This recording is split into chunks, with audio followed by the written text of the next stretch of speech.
Hey guys, welcome back to another episode of In the Build on Inspired Existence Australia. We're here with the Fox. I'm about to push it back into the shed. It's been a little while. It's been sitting out here, but I'm about to push it back into the shed. We're going to start pulling these front arms out and redoing the front suspension.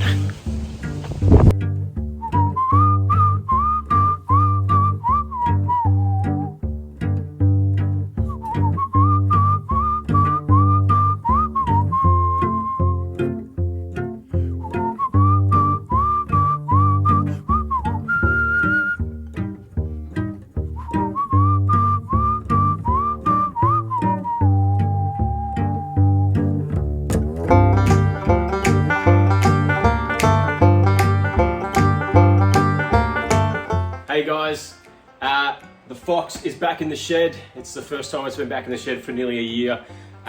First, like I said, first order of call is get this front suspension out, redo it so it actually, so the bags compress right. At the moment, they're sort of coming down on an angle and pinching the bag, so it's got to be fixed. Luckily, this actually has tube upper arms in it, which is perfect. So we don't have to mess around with the upper arms. We can just sort out the positioning on the bottom arms and make sure we're getting full lay out of it.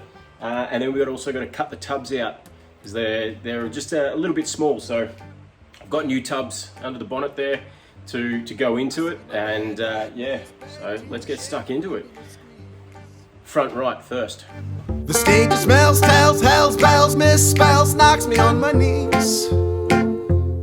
It didn't hurt, flirt, blood, squirt, stuff, shirt like me on a tree. After I count down 3 rounds, in hell I'll be in good company.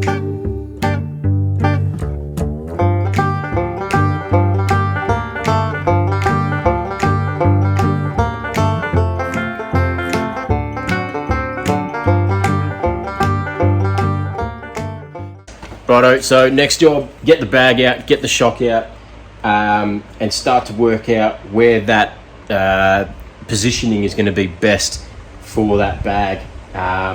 Whether I have to modify the bottom, I think I'm going to actually have to pie cut a section out of this and lift this up a little bit. I want to push the bag further back, so I may end up cutting it right out and going further back. I might end up just having to redo the whole bloody thing, but yeah, we'll see a little bit further forward. I'm actually just starting to realise that lower control arm wasn't even aligned right with the caster arm. It was sitting really far forward, so it was actually twisting the other way as well. But I realised that I was missing one key element to this whole build so far, or this section, was a drink. Jesus, fucking idiot. Couldn't go no further, proud of and disgusted by her. Push on a little bruised and battered. Oh Lord, I ain't coming home with you.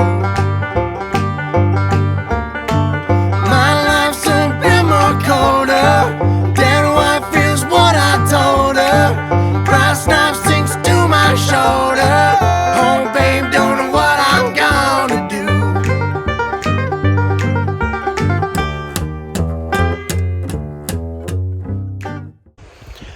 Alright, now, got it all pulled apart. Ended up managing to cut out the top plate. And as you can see, what I've done is I've actually notched out the chassis there. Now, if any of you actually watched the In the Build series for the kebab, I actually did the same thing, and that's thanks to Dukes with his knowledge of rodeos. Absolute superstar gave me this idea of notching the chassis out, so you can push the bag a little bit closer, therefore giving you a little bit more lift. It gets that canty, a bit more lift from more of a central position. So I've got this little piece I've cut out to weld back into here.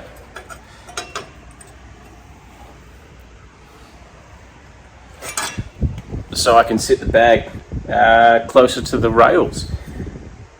Let's hope it all works out well.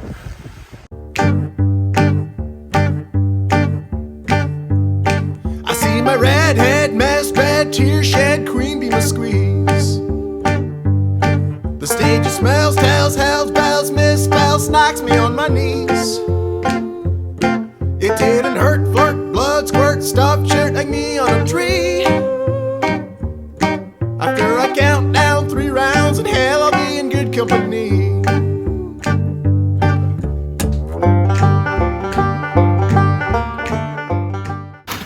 So as you can see, I've got a piece of 75 by 75 mil square tubing. Now the 75 mil represents a compressed bag, which a RE6 at full compression will sit at 75 mil. I've measured from one side to the center of what would be a bag, so about 80 mil.